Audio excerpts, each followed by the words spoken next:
All right, good morning. Again, welcome to the VRS Community Partners and VRS Staff Forum for February 1st. We have a lot of updates for you today, a lot related to contracting. There's just a lot moving, and so the day is focused on that. So you're going to hear from 4 of the community partnerships team program specialists with various parts of that contracting. You'll hear some contracting updates for the 2022 cycle that's coming up right here from Janine Oyen.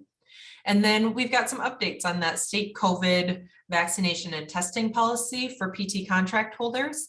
Jess Othwaite will go through that. Some reminders around the Minnesota Department of Human Rights certifications with Ann Paulson. And then we're announcing community partner conversations, which we'll talk with Sarah Sandine about that. And then we'll have some time for question and answer. All right, so I'll pass it off to Janine to go for the contracting updates. We can go to the next slide. Thank you. Hi, good morning, everyone. If I could have the next slide, we're going to give you a few updates about our contracting cycle. And I'd like to start by sharing with you kind of a rough timeline of when the community partner program specialists anticipate having everything ready. First of all, just a reminder, most professional technical contracts are going to expire June 30th, 2022. We on the CP team are working to recertify for an additional 5-year contracting cycle. All new professional technical contracts have to be executed before June 30th, 2022 to begin on July 1st, 2022. Currently, we are working on a new request for proposal or RFP that will be published in February. It's going to be published to SWIFT and also to our community partner website. February and March, we're hoping that, and first of all, to backtrack just a little bit, the RFP needs to be published for 21 days, not business days, calendar days, and then we can begin to process applications. So we are hoping that partners will be working to prepare their applications in February and March. Applications will be due in April. This does not mean we will not accept applications after April. It simply means that if we're going to keep on top of our timeline in order to get everything executed and ready to go for July 1st, that we would like to see applications come due in April. During the months of March, April, and May, as we accept your applications to be a contracted provider, we will have what's typically our second consultation, where we go over your new contract, your fee for service exhibit or schedule, and really have the discussion at that time about rates and what sorts of services you're going to be providing for us moving forward. We as program specialists, Ann Paulson, Jessica Althwaite, Sarah Sandine, and myself will then be busy working away at getting those contracts moved through our system and getting all the correct signatures on them. That's going to take place during April and May. We'd like to see the majority of our contracts executed by the end of May, early June. This means that they will be sitting and waiting, ready to start July 1, 2022. Again, there are other steps besides just vocational rehab service signature. There's the deed Department of Employment and Economic Development, which is our umbrella agency. Their fiscal department needs to be involved. They also process contracts and grants for other agencies within DEED. And then we also have to get a signature from the Office of State Procurement through the admin of the state of Minnesota. And again, they are processing a large amount of contracts at this time of year. So our goal is to have the majority of vocational rehabilitation service contracts ready and waiting by early June. Next slide, please. You know, I think I skipped ahead and added a lot of information on that last slide. But again, the request for proposal or RFP is going to be published in February. It will be posted to our community partners webpage. It will also be a SWIFT event, and we'll send an email notice when it's posted. Thank you. Next slide. There will be an application available that's posted at the time of the RFP publication. And we're going to give a specific date when the applications can be submitted. Again, the RFP or request for proposal has to be posted for 21 calendar days before we can officially start processing those applications. We'll also give you a very specific date when applications are due in order to guarantee that your contract will be ready and waiting to begin July 1st, 2022. Again, expect that to be in April. If you submit your application after that deadline that's given, we're not going to guarantee that we can have your contract executed by July 1st, and that might cause a break in services. Again, there's other agencies involved in helping to process our contracts, and just the workload of 165 community providers needing new contracts for this cycle requires that we, set out some deadlines for everyone. Next slide. The consultation, again, is that great time. Come prepared to discuss what sorts of contract services you'd like to add or modify or remove from your contract. The consultation will be virtual, either Microsoft Teams or Zoom, and we'll discuss those proposed services and fees. I know we've heard quite a bit from partners that there will be requests for rate increases, which is perfectly valid. Something that's helpful for partners to prepare is some type of rationale as to why you want a rate increase. And again, we're going to really look at a breakdown of wages versus admin expenses. So try to give us that information up front and make that a little bit smoother for us to have the discussion. We understand wages, incentives, benefits are needing to be increased in order to attract applicants for your open positions. And we certainly value the work that every single provider and staff member provides for our individuals. So again, if whoever is negotiating the contract with us, if they could please just have that rationale ready to go, that really is helpful. Next slide. Contracts, again, will be executed early June for that July 1st start date. We don't want to be rushing through our vocational rehab service staff, deed fiscal, or the Office of State Procurement at the end of the state fiscal year on June 30th. So we ask that partners and staff at partners respond to us as quickly as possible, stay responsive and stay prepared to get applications turned in on time and be responsive when we are having consultation meetings. Next slide. This is a change, and so I really want to draw your attention to this. All new contracts, including our community rehabilitation partners and our limited use vendors, will start with a 2-year term.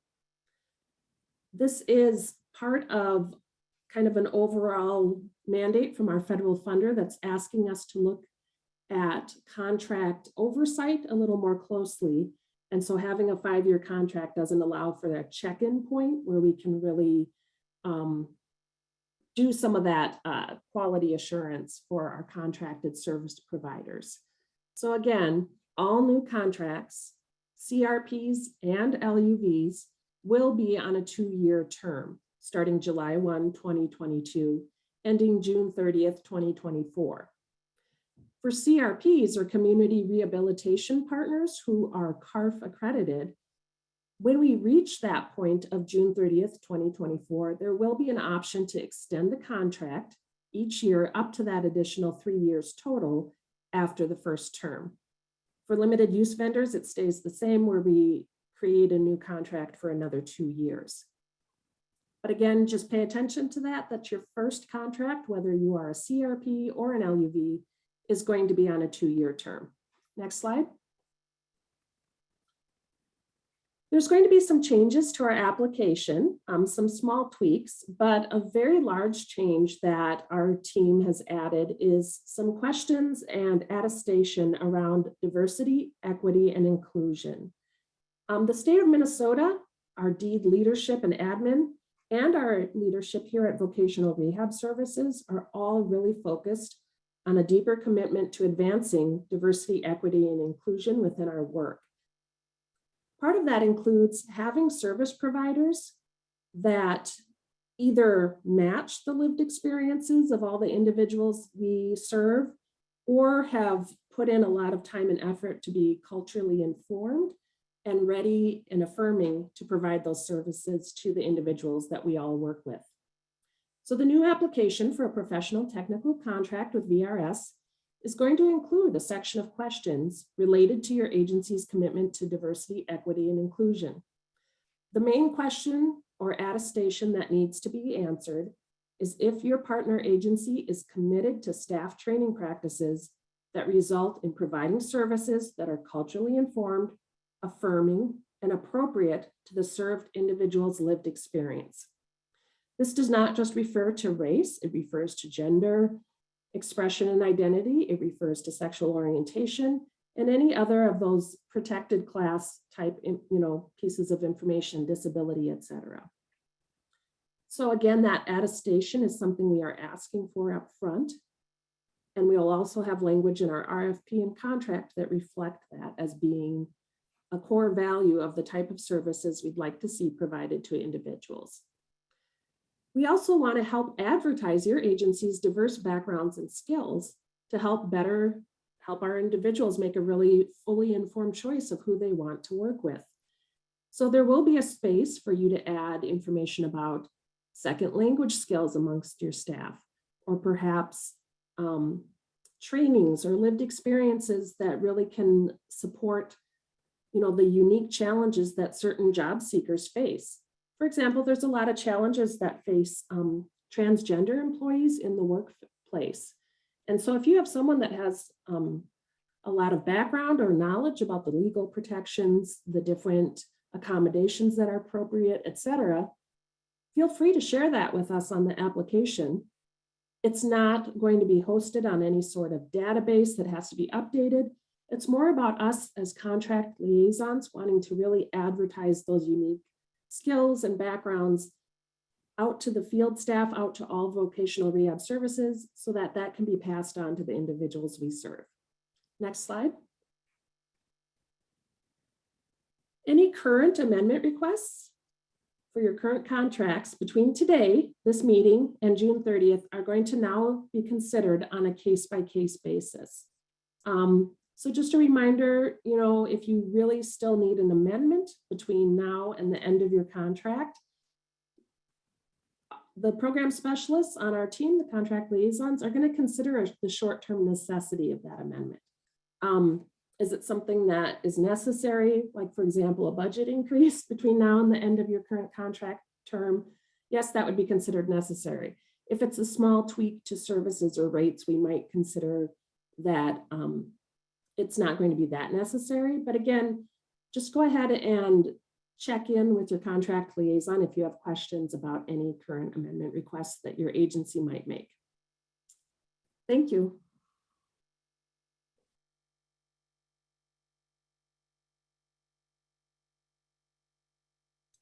All right, we'll pass it to Jess to go through COVID testing and vaccination.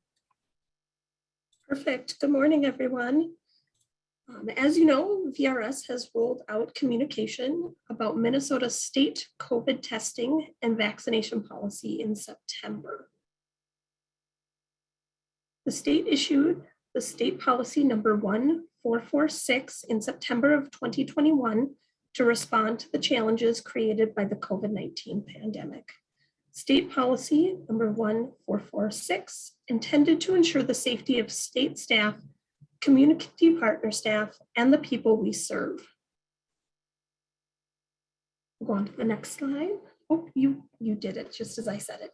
The state policy requires VRS community partners who actively utilize the VRS PT contract for in-person services to track and maintain data regarding proof of full vaccination or weekly negative testing results. Next, we'll discuss how VRS will monitor community partners' compliance with the Minnesota State Policy number 1446. We understand that tests can be hard to find or difficult to coordinate. There are free mail-in tests are available through the Vault, which is a website that the state of Minnesota has run. And then the other piece is always feel free to connect with your community partner liaison, either myself, Ann, Jess, or Sarah.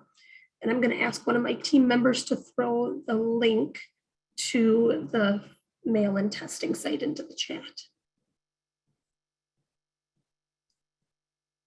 And we'll go on to the next slide, please. First, let's clarify what compliance and non-compliance means. We'll be talking about these terms a lot today. Compliance means your organization has a policy to track and maintain data regarding proof of full COVID-19 vaccination or proof of weekly negative COVID-19 testing results, and your organization is following the policy. Non-compliance means your organization does not have a policy to track and maintain data regarding proof of full COVID-19 vaccination or proof of weekly negative COVID-19 testing results, and/or your organization is not following the organization's policy, and/or your organization does not respond to the survey form requesting information on your policy, which we'll talk about shortly.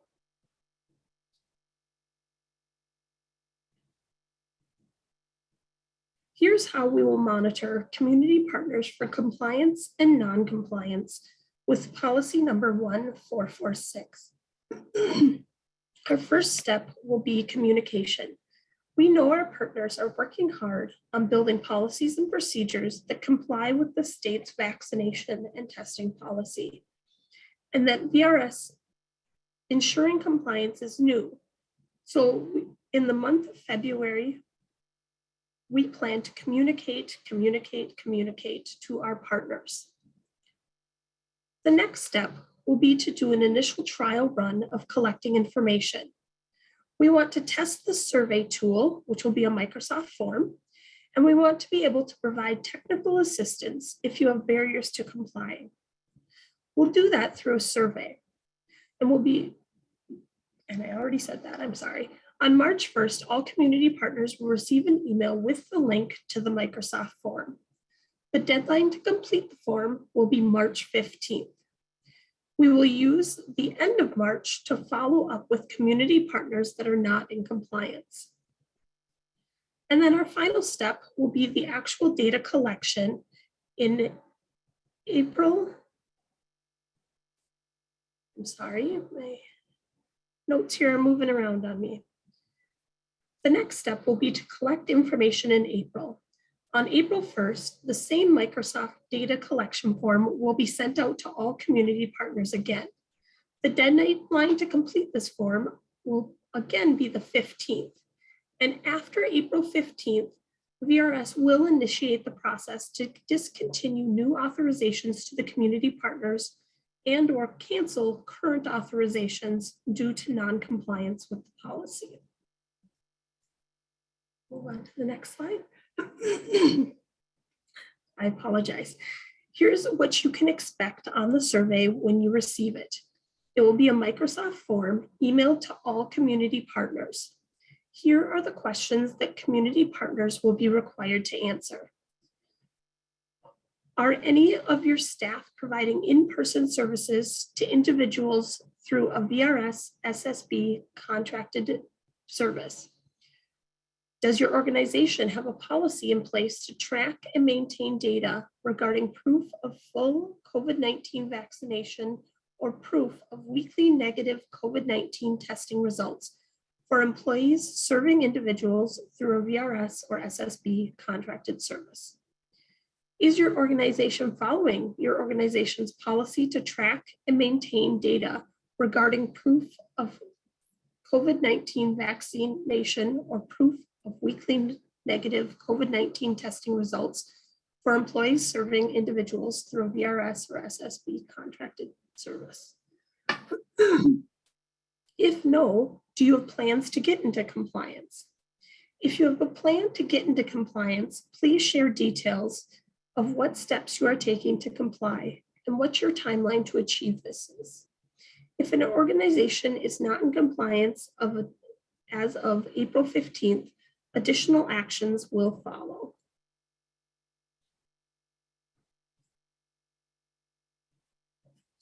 VRS will initiate a process to discontinue new authorizations to the community partner and cancel current authorizations if a community partner is not in compliance.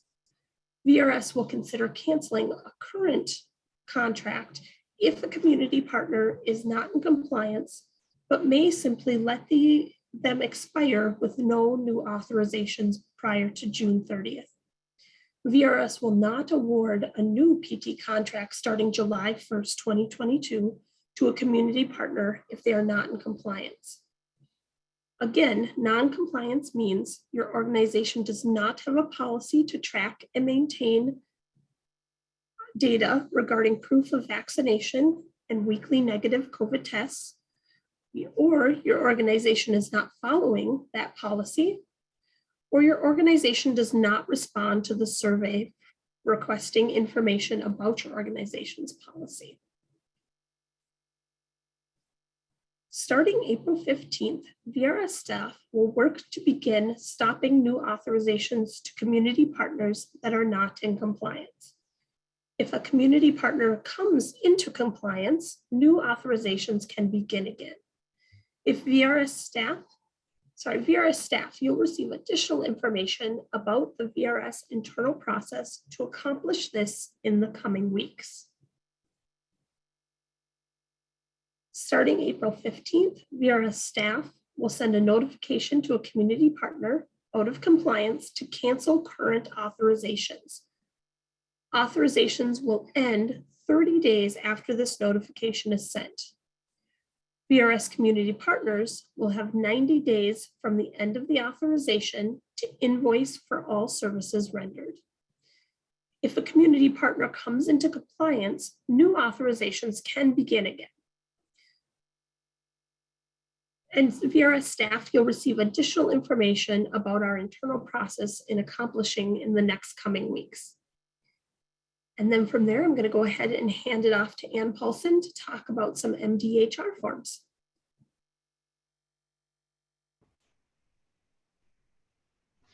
Hello, this is Ann Paulson, Program Specialist. I'm here to talk to you today about the Minnesota Department of Human Rights certification forms. So pretty exciting subject. December 2019, SWIFT, which is our statewide payment system, did an update to the system, which included a check for MDHR to make sure that all contractors had their cert forms in place. So over the last 2 years, we have taken a more active role and responsibility in making sure those forms are updated, and I'll walk you through them. Next slide. Okay, so there are certain certifications as a contract holder that we just have to have completed. One is the workforce cert form.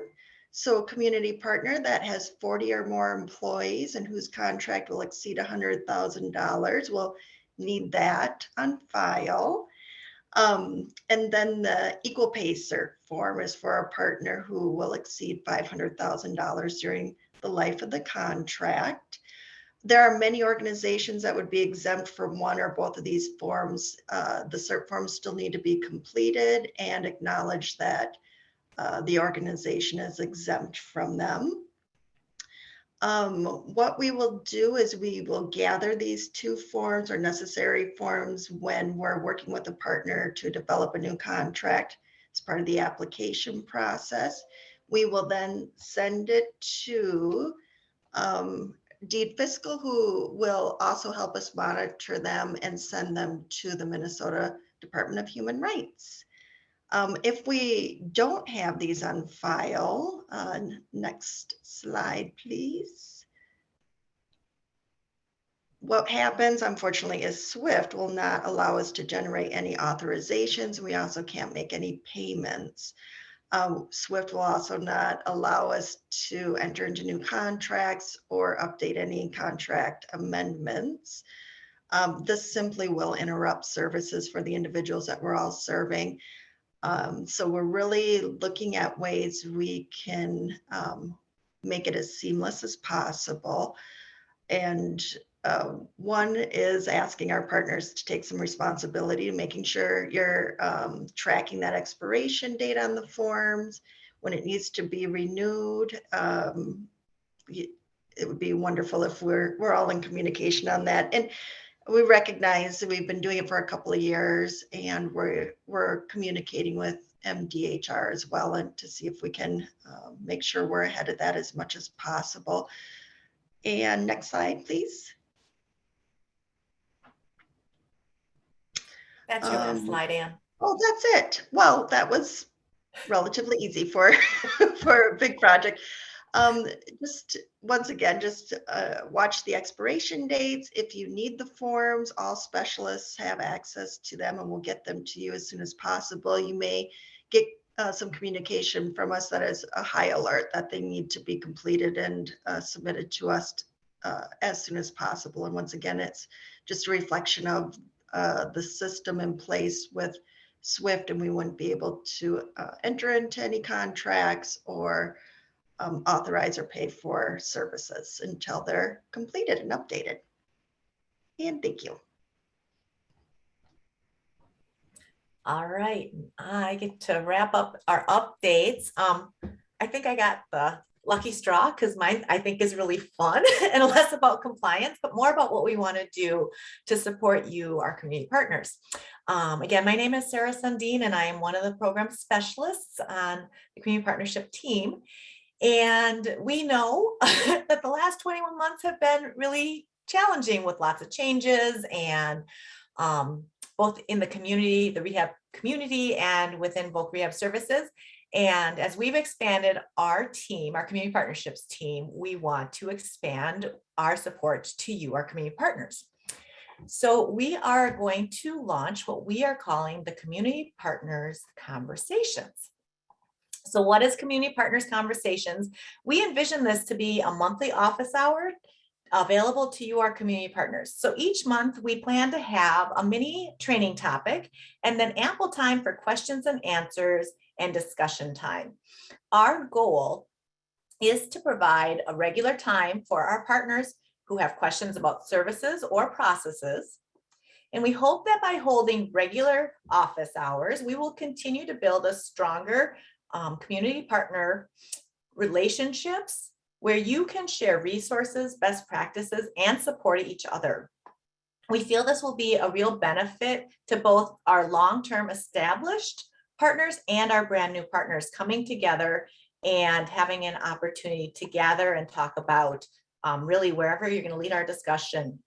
Our first session, we're going to launch this on March 2nd. We will hold these office hours from 8:30 to 9:30, and they're going to occur monthly on the first Wednesday of the month moving forward. So who should attend these? Really, any community partner staff is welcome to attend. That could be managers, supervisors, job placement specialists, job coaches, trainers, billing or support staff, database managers. What we plan to do when we have different mini training topics each month is let you know, and maybe that will influence who from your organization might want to attend that month. We will be inviting VRS staff as subject matter experts when it is appropriate. However, typically it will be the VRS Community Partnerships team and you, our partners, at these meetings. What will we be discussing? We are planning again to have approximately 20 minutes of each hour focused on a topic of training. Some of our training topics we're thinking of is how to market your organization to the local offices, updates on the 2022 PT contracting cycle and conversations, navigating the community partnerships website and resources available to you, invoicing tips. Again, we think once we get going on these new contracts, we'll have a Q&A session devoted to that.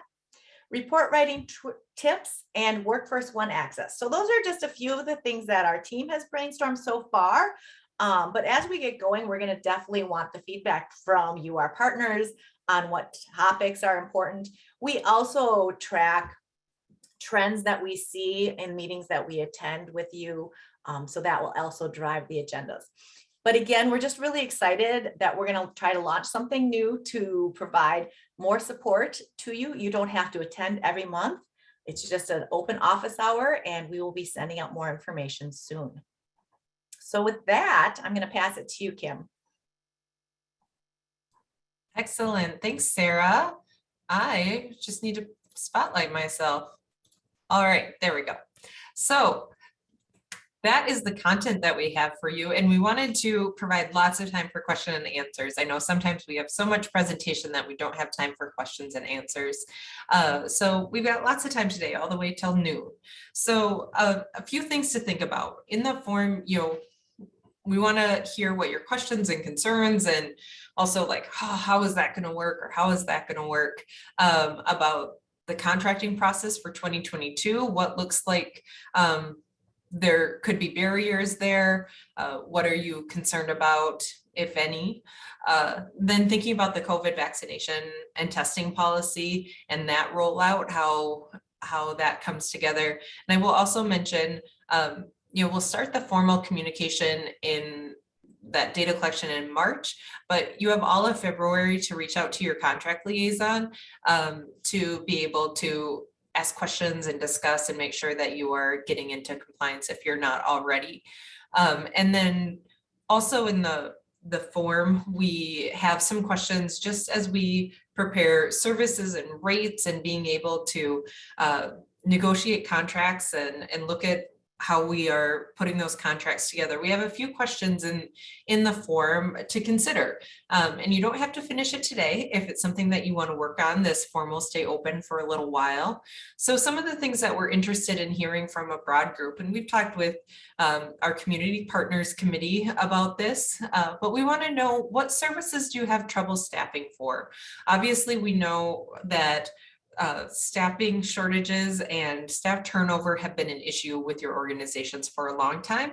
And we know that has only been exacerbated a lot with COVID-19 and the pandemic. So we understand that there's a lot going on.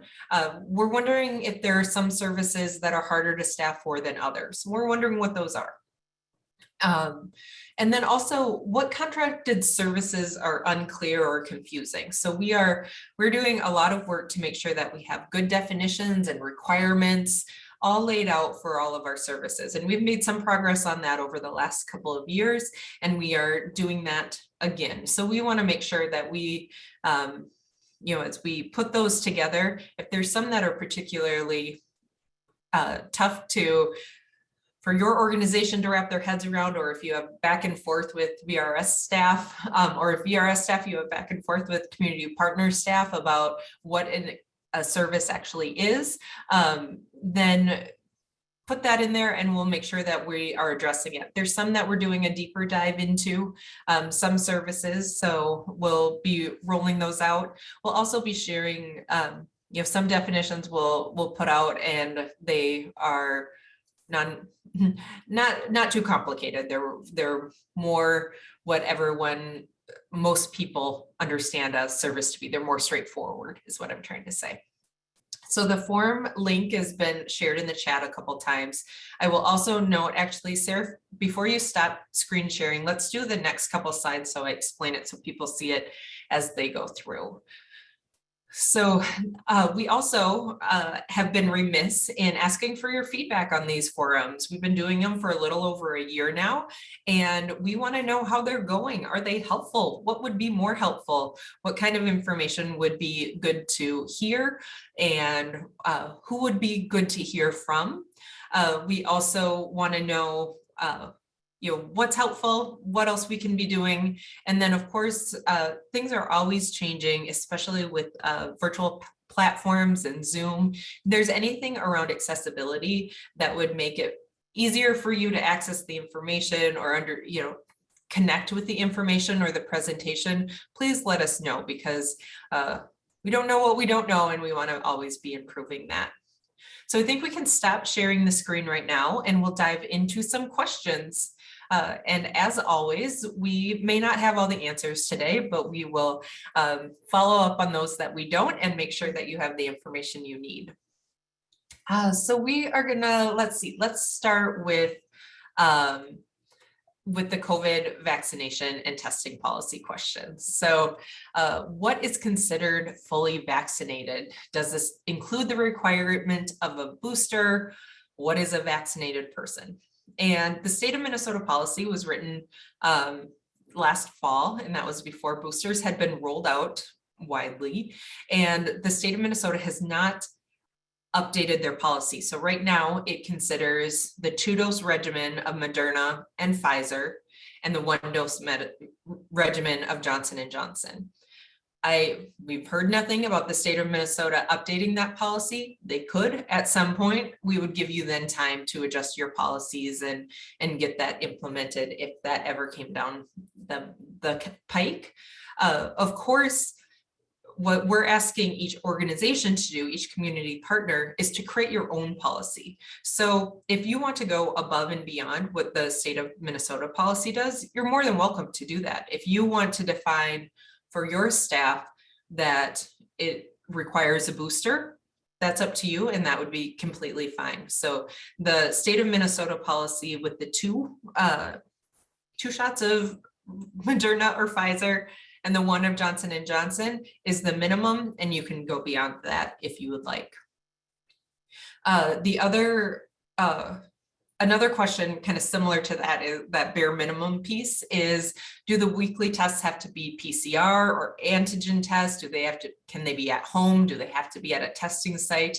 And again, the state of Minnesota policy does not specify. So any of those are okay as far as the state of Minnesota goes.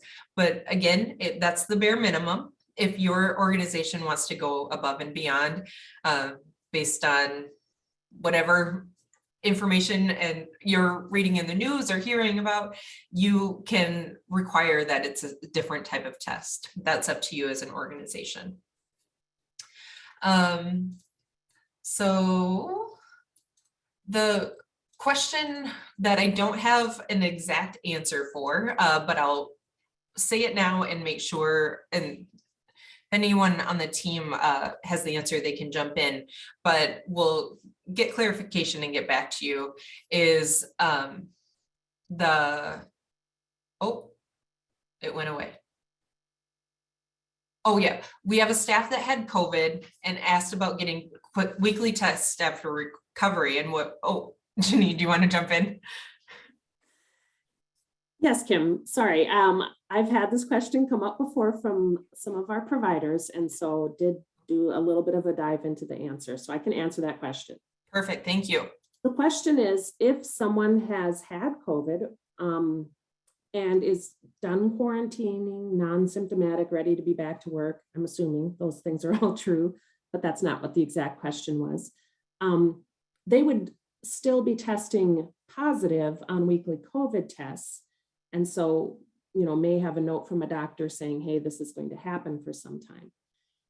How our policy in the state of Minnesota reads and what the technical assistance that we have provided to our providers is that a person is cleared to come back to work when they've been medically cleared or they have followed the CDC guidelines. So if this individual has a note from a medical professional indicating what's happening, then they are cleared to come back to work. We understand that people can test positive for COVID for some time afterwards. But after that initial positive test, if they followed the appropriate medical care guidelines and CDC guidelines, then they are allowed to be back at work and in person with the individuals we serve. The weekly testing requirement, however, is built into the policy. So even though they're positive tests, the individual should continue to do weekly testing. Thanks. Janine, don't go too far. If you don't have the answer to this question, this is another one where we might need to get back to folks, but does the policy allow for religious and medical exemptions documenting why a staff is not fully vaccinated? Do we know the answer to that one? I do. Again, we've had this question come up, and so have done a little research. The policy already allows for exceptions in that the individual can choose to test instead of being fully vaccinated. So those are the two options, and they are black and white, and there is no deviation from that. If an individual for medical or religious reasons is not fully vaccinated, that's perfectly fine. But if they want to provide in-person services to the individuals that they are serving for vocational rehab services, then they should be doing the weekly testing. And at this time, I'm not aware of any medical or religious reasons that a person would be unable to test. So that's where our guidance has landed. Thanks, Janine. I'm going to keep you spotlighted in case you want to jump in on this one. Will there be a sample policy for us to reference to establish our COVID policy? And I believe right now the answer is no, but if that's something that people are really struggling with, we can work on reaching out to partners who have established a policy and maybe be able to provide some best practices or sample language. All right, sounds good.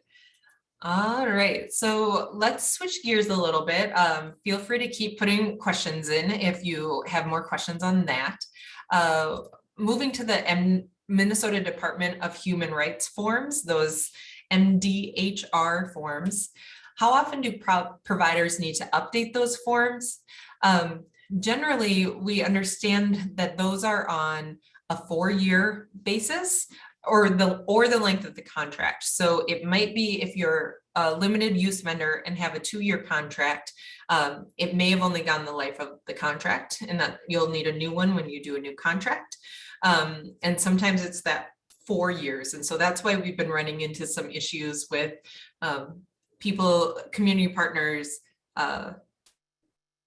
forms expiring, Swift shuts down everything, and then all of a sudden we can't get authorizations through. So that's been an issue. So especially given here in the last 5 months, take a look at those expirations. We are working on getting a lot more information on these forms and what you need to do. We just had a meeting with someone from the Department of Human Rights on Friday so that we can get a lot more clarity. But generally, we would refer you to the Department of Human Rights, to their website, give them a call. They're the experts in that. So I think 4 years, but don't take my word for it. So if a certificate expires and is renewed before contract renewal, do we just send them to our assigned contact or someone else? So we're getting clarification on that from MDHR right now. It's not exactly clear. What I think will need to happen is that you will, well, I'm not even going to speculate. So more information to come, unless Anne or anyone else wants to jump in with more detail. Okay, that's the $1 million question, is who gets the forms when and where you send them to. And we don't want you having to like jump through a million hoops. So we're trying to streamline that. Okay. So questions about the PT contracting updates. Let's see. Will the PBA rates be increased in the next contracting cycle? I don't want to speak to that at this point. I think we'll have more information for you on that at the April forum, if not before. Our team is really focused on getting that RFP published and the application so you can start to work on that. And then we'll spend more time in March to really dig down to see where we see those rates falling and what with the PBA might happen. So to be determined, come back in April. Let's see, will our community partnerships liaison be reaching out to us, or do we reach out to our contact directly with questions? Please reach out to your contact directly with questions. So there's a slide in the form. Maybe the team can put your contact information in the chat so people have it handy. Also on the PowerPoint slide, there's the link to the community partners list. Oh, the dog is excited. Sorry about that. Joys of working from home. That she's not going to stop. So we're just going to keep going. Actually, so the list of community partners, you'll be able to find which liaison is yours if you're not familiar with who's yours yet. And you can also always default to emailing all 4 of them. They all work very closely together, and they will make sure the right person gets back to you. Anything else you want to say on that, team? Okay. All right, we plan to renew our LUV contract, but we'll be pursuing CarF Accreditation because we expect to exceed the $200,000 limit over the 2 years. what is the process for getting our CarF certification before the LUV contract is expired? And that is a great question. We just had a meeting on it yesterday, how best to provide information to LUVs who might be interested in CarF accreditation, talk about the benefits of it and how to go about that process. So the best thing I can tell you right now is to contact your liaison and they can walk you through that. But that's something that we want to provide more general information, more information for the general community as well. So why don't you reach out to your liaison and we can go into more detail one-on-one with you. All righty.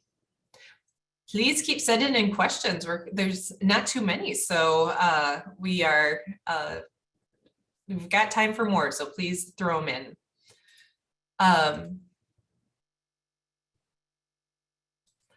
Is the policy for staff only or consumers too? So the policy is only for your staff. It's your staff who are working with VRS individuals. That's the only thing your policy needs to cover. We are aware that some of you are also employers. Some of you are the payroll agent. There's some complexities around that when you're working with our individuals. If if you have a wider policy generally than outside just people who are working with individuals, then those individuals would need to fall under your general wider policy.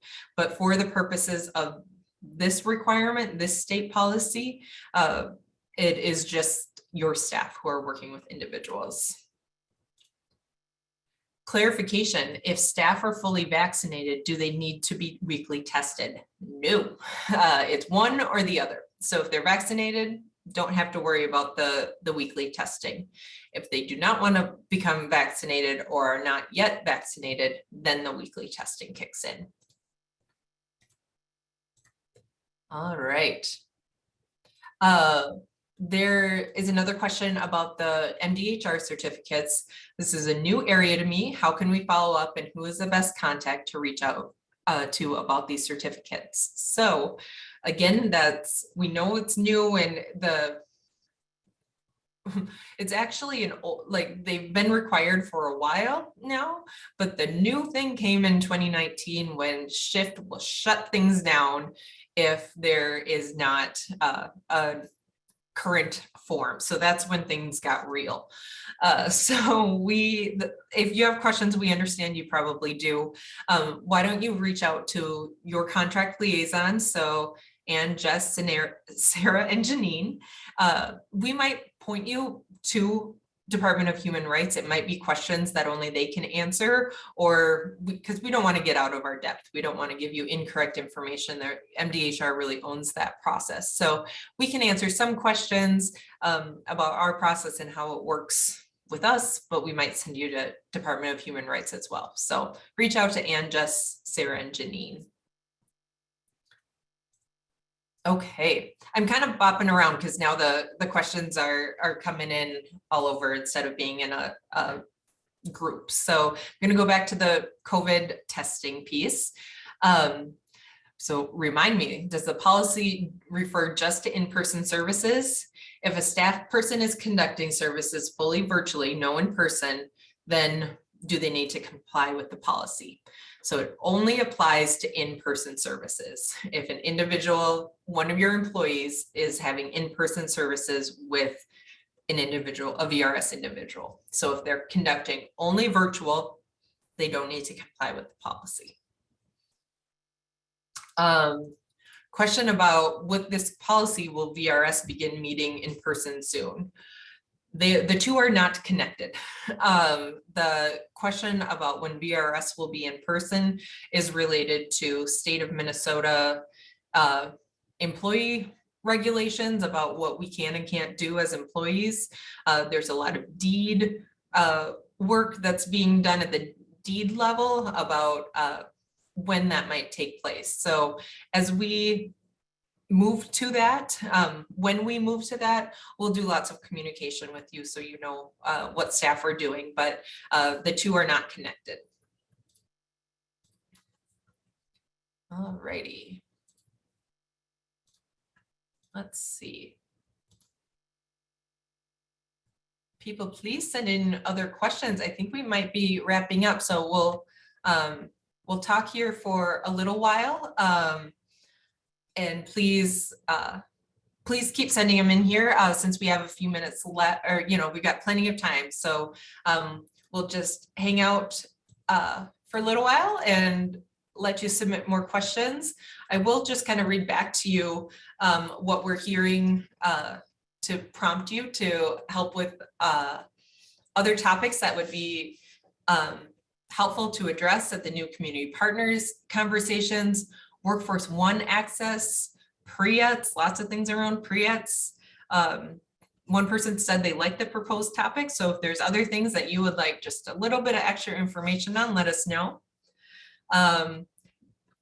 When we ask what services are hard for your agency to staff, it is not a surprise for us, but it is good to hear directly from you that we have many answers that it's job coaching. So there is lots to do around the trouble finding job coaches for that work.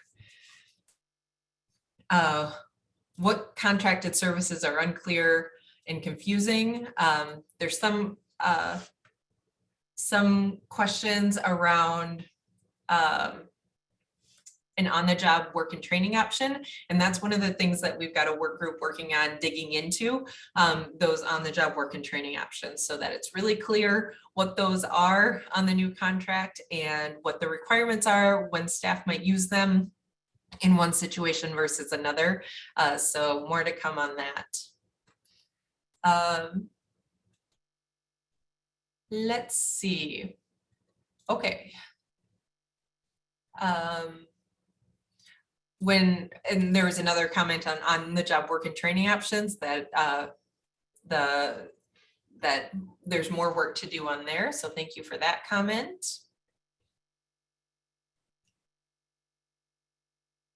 All right. Well, I always want to give lots of opportunity for people to ask questions. And so I know we might be ending quite early today, but even if there's not a ton of questions on a given day, we might have this in future forums where we end early because there aren't as many questions, but want to have some forums where we give that extra time for that. So I'm just looking at our list one more time, make sure I'm not missing any. All right, well, the form will stay open for a little bit. Please consider doing the evaluation portion. That will be really helpful. And also asking some questions about what services are hard to staff for and what topic or services are hard to staff for and which services are confusing. We would love more information on that, and then ways to improve the communication during these forums and the information during these forums. So next up, you'll see a communication that will invite you to that first community partner conversation. Again, I'm thinking about them like office hours with a little bit of training built in. So it's just, you're always welcome to reach out to Ann, Sarah, Jess, and Janine at any time one-on-one, but it's just another opportunity. You can hear what other community partners are asking and pieces like that. So we're really excited about that and hope that that's of use to you. So also keep an eye on your emails with the RFP being posted and application. We'll again do some more communication around that, so that's really clear and you have an idea of the exact dates and timeline for that. So with that, I think we'll end. So thank you so much for being here. Thank you for the engagement on the questions, and we know it was a lot of process and things like that. So thanks for sticking with us, and we will be in touch soon. So have a great day, everyone.